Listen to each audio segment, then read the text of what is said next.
Assalamualaikum warahmatullahi wabarakatuh. Kembali lagi di channel podcast horor punya cerita. Apa kabar kalian semuanya? Semoga kalian semua tetap sehat dan tetap dalam lindungan Tuhan Yang Maha Esa. Kali ini Mimin akan menceritakan sebuah cerita horor yang berjudul Keranda Terbang. Sebelum mendengarkan cerita ini, alangkah lebih baiknya jika kita membaca basmalah terlebih dahulu. Bismillahirrahmanirrahim. Namaku Fitri. Berlatar tahun 2010. Menjelang erupsi dahsyat Gunung Merapi, di kampungku, senter terdengar adanya berita tentang keranda terbang. Aku yang masih berumur muda belia saat itu sama sekali nggak mengerti apa maksud dari keranda terbang. Namun kakekku yang memiliki ilmu kebatinan selalu memperingatiku agar nggak bermain ataupun keluar rumah lewat dari jam 7 malam. Pokoknya kamu harus manut sama perintah kakek buat nggak keluyuran malam. Memangnya nggak cukup waktu kamu seharian dari pulang sekolah sampai menjelang maghrib main terus. Ucap perintah kakek menolak rengekanku untuk bermain bersama teman-teman. Oh iya, biasanya tradisi di kampungku ini, kalau ada peristiwa bulan purnama, anak-anak kecil sampai dengan anak remaja itu saling bermain di luar rumah karena cahaya bulan sedang terang-terangnya dan juga mereka menikmati keindahan langit di malam hari. Karena aku yang terus-terusan merengek untuk bermain keluar, kakek pun hanya bisa pasrah dan mengizinkanku untuk pergi bermain. Kakek sempat berpesan, jika aku ataupun teman-teman melihat ada keranda terbang, sebaiknya lari pulang dan jangan diikuti ataupun didekati. Karena niscaya kampung tersebut akan terkena bencana dan orang yang mengikuti keranda tersebut tak luput dari malapetaka. Itu mah mitos saja kek. Tahun 2010 kok masih percaya sama hal begitu? Ya udah kek, Fitri pamit main dulu ya. Assalamualaikum, sahutku membalas perintah kakek yang langsung cepat-cepat berlari pergi karena sudah ditunggu oleh beberapa temanku di luar. Menjelang malam, langit semakin indah dipandang. Aku mengurungkan niatku untuk pulang ke rumah. Padahal jam di tanganku sudah menunjukkan pukul 8:20 malam. Aku pun masih asik menikmati cahaya terang bulan yang ditemani oleh beberapa teman-temanku bercerita dan bersenda gurau. Ada pula beberapa anak kecil berusia sekitar 8-12 tahun yang masih asik bermain lari-larian, menambah suasana hangat di kampung. Tiba-tiba, di tengah suasana menyenangkan malam itu, pandanganku mulai terusik oleh sesuatu yang bergerak-gerak di balik semak-semak. Aku yang mulai penasaran sekaligus agak berwaspada, takut-takut kalau ada anjing hutan ataupun ular yang akan siap memangsa di balik semak. Langsung memberitahu teman-teman yang lain jika ada semak yang bergerak-gerak. Restu, kamu kan cowok. Coba kamu lihat deh, apa sih di balik semak-semak itu? Kok perasaan aku nggak enak ya? Ucapku sambil menunjuk jari telunjuk ke arah yang dimaksud. Restu dan Amar langsung bangkit dan melihat menggunakan senter dari dekat semak-semak yang menurutku tadi bergerak-gerak sendiri. Namun, setelah beberapa saat, mereka melihat di sekeliling tidak ada suatu apapun di sana. Kok aku nggak lihat ya ada yang bergerak ataupun mencurigakan di balik semak itu? Ucap Sela sambil ikut memantau dari belakang tubuh Amar. Duh Fit, kamu ini berlebihan deh. Mungkin aja kucing yang lewat. Ya kan Mar? Jawab Restu dan disambut oleh anggukan kepala Amar. Aku membatin, mungkin saja betul kata Amar dan Restu. Bisa jadi hanya kucing yang lewat.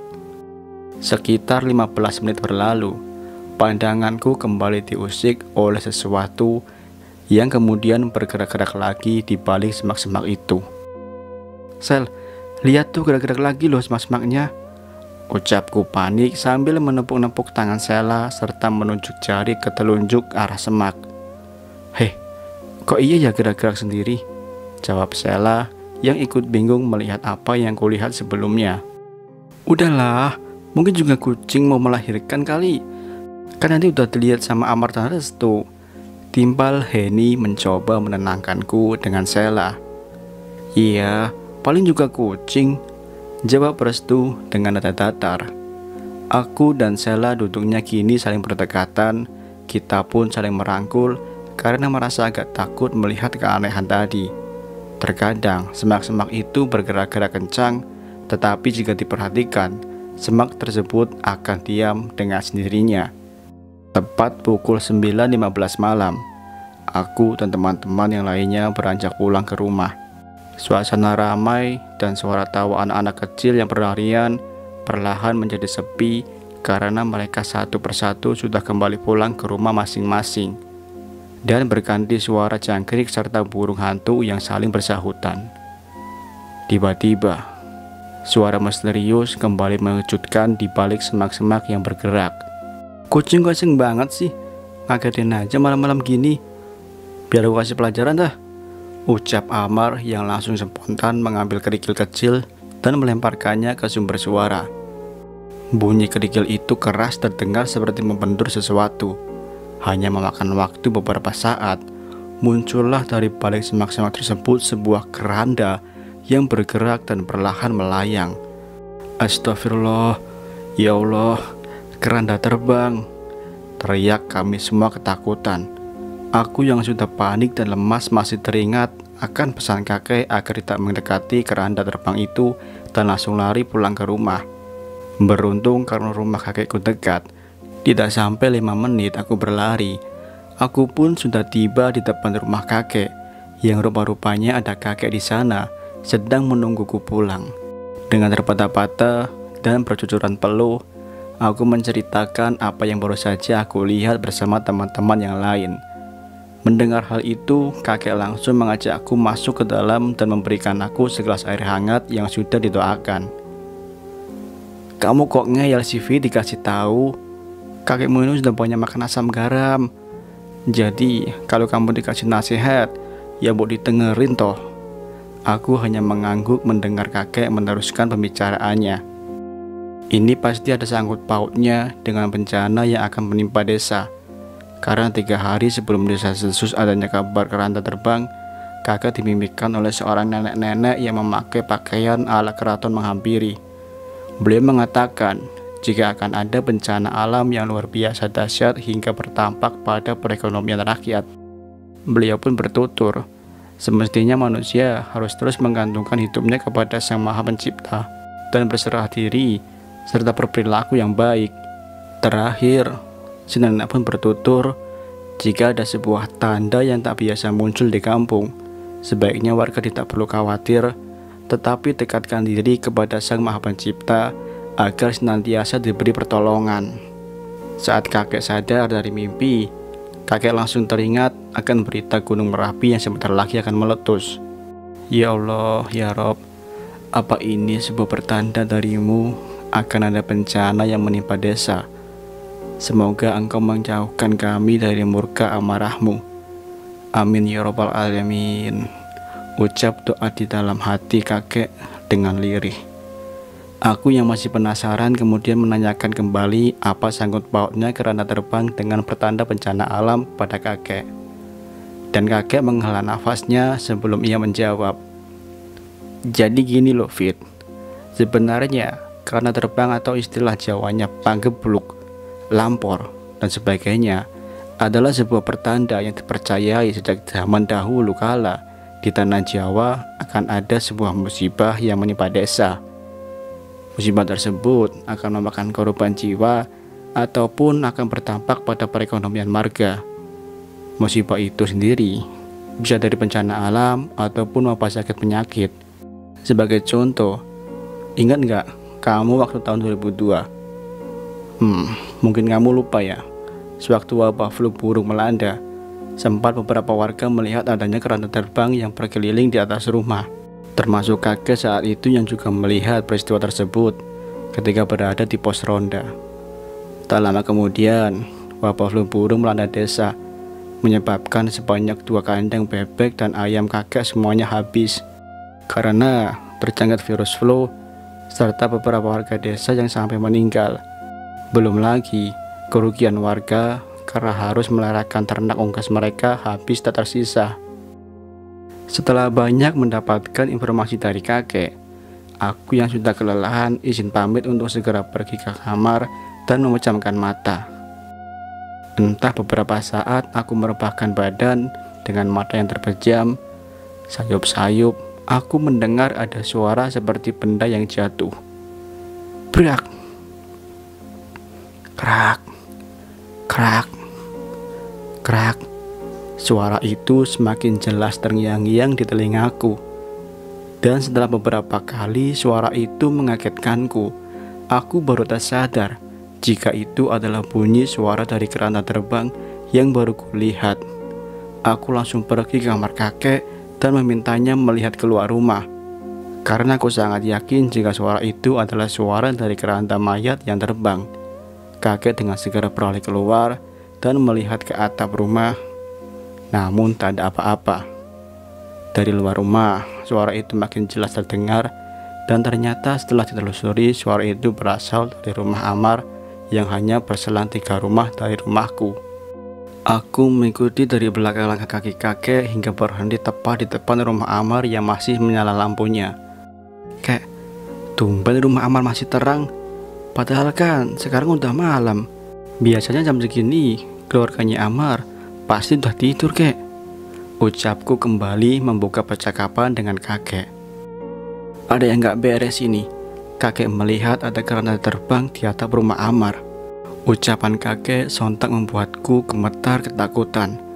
Aku mencoba melihat ke atas atap rumah Amar, namun tidak kulihat ada fenomena penampakan keranda terbang. Hanya saja suara itu masih nyaring terdengar. Ayo Fit, jangan diam aja kamu. Bantu kakek, baca lantunan As-Suci Al-Baqarah. Setelah itu, ayo kita tanyakan sama keluarga Amar, apa semua baik-baik aja. Perasaan kakek gak enak. Setelah aku mengikuti kakek melantunkan doa, aku dan kakek langsung mengetuk-ngetuk rumah Amar. Assalamualaikum. Permisi Bu, Pak. Waalaikumsalam. Suara dari balik pintu menjawab salam serta membukakan pintu rumah. Oh, Mbaknya Fitri sama Fitri toh. Tumben malam-malam begini bertamu. Ada apa toh? Iya, monggo masuk dulu, jawab Bu Sumi mempersilahkan kami berdua masuk. Tidak usah repot-repot Bu Sumi, kami cuma mau menanyakan apa Amar baik-baik aja, timbal kakek. Anu Mbah, tadi Amar katanya habis main sama teman-temannya, tapi pas mau pulang dia ngelihat keranda terbang. Terus Amar lari. Sampai di rumah, kening tempat Amar panas sekali Mbah. Dia terus merancang mengulang kata maaf, maaf, maaf, sambil bergetar menggigil kedinginan. Lalu di mana sekarang Amar Bu Sumi? Bisa nggak bawa saya buat ketemu Amar? Saya mau coba menyembuhkan Amar, pinta kakek. Oh, boleh Mbah. Amar ada di kamar, sedang dikompres sama bapaknya tuh. Rencananya kalau panas Amar masih tinggi, besok Amar mau kita bawa ke puskesmas. Ucap Bu Sumi mempersilahkan kakek dan aku masuk ke kamar Amar. Tenang Bu, sakit Amar sepertinya bukan sakit medis. Ini cuma karena sawan yang kerana terbang, jawab kakek datar. Loh, saya dan suami pikir Amar ini karena badannya panas tinggi, jadi mengigau dan berbicara tidak jelas Pak.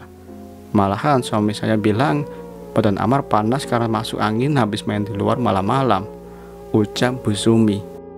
Tanpa berlama-lama, kakek segera menuju kamar Amar dan meminta izin untuk menyembuhkan Amar dengan media perantara air yang mudah didoakan supaya Amar bisa cepat pulih kembali. Setelah Amar coba disembuhkan oleh kakek, benar saja panas Amar mulai mereda dan Amar bisa kembali tertidur. Kakek menjelaskan jika keranda terbang yang terlihat Amar dan teman-temanku adalah nyata adanya, tidak perlu ditakutkan, karena itu adalah sebuah pertanda yang diberikan oleh alam. Singkat cerita, beberapa hari kemudian, tepat di bulan Oktober puncaknya tanggal 26, Gunung Merapi mengeluarkan erupsinya, dan juga hujan abu vulkanik yang berdampak pada beberapa wilayah di sekitar Jawa Tengah. Kampungku yang berada di Cilacap, Majenang juga tak luput dari amukan si Gunung Merapi. Kabut tebal dan hujan abu vulkanik menyelimuti kampungku selama hampir 1 minggu. Akibatnya, warga mengalami kerugian besar karena banyak ternak yang mati dan juga gagal panen, serta kekurangan pasokan air bersih. Banyak pula warga yang mengeluhkan penyakit ispa karena udara bersih ikut tercemar abu vulkanik Gunung Merapi. Sesaat sebelum erupsi Merapi, tak terhitung banyaknya gempa-gempa kecil yang terasa sampai di desaku. Namun beruntung, warga tidak ada yang menjadi korban ataupun adanya kerugian dari gempa-gempa susulan tersebut. Sebaliknya, petaka terjadi saat Merapi sudah erupsi. Akhir cerita dari kisah keranda terbang ini, aku mengambil kesimpulan jika sebenarnya keranda terbang adalah sebuah peringatan jika akan ada sebuah wabah penyakit ataupun malah bencana alam yang akan terjadi di waktu dekat. Tetapi, aku pribadi tidak bisa menjustifikasi jika keranda terbang dalam kepercayaan di beberapa daerah adalah ulah iblis atau setan yang akan mencabut nyawa manusia, dan konon katanya sampai membuat orang yang melihat penampakan itu akan menjadi tidak waras. Karena kepercayaan dan sudut pandang setiap daerah terhadap keranda terbang adalah berbeda-beda.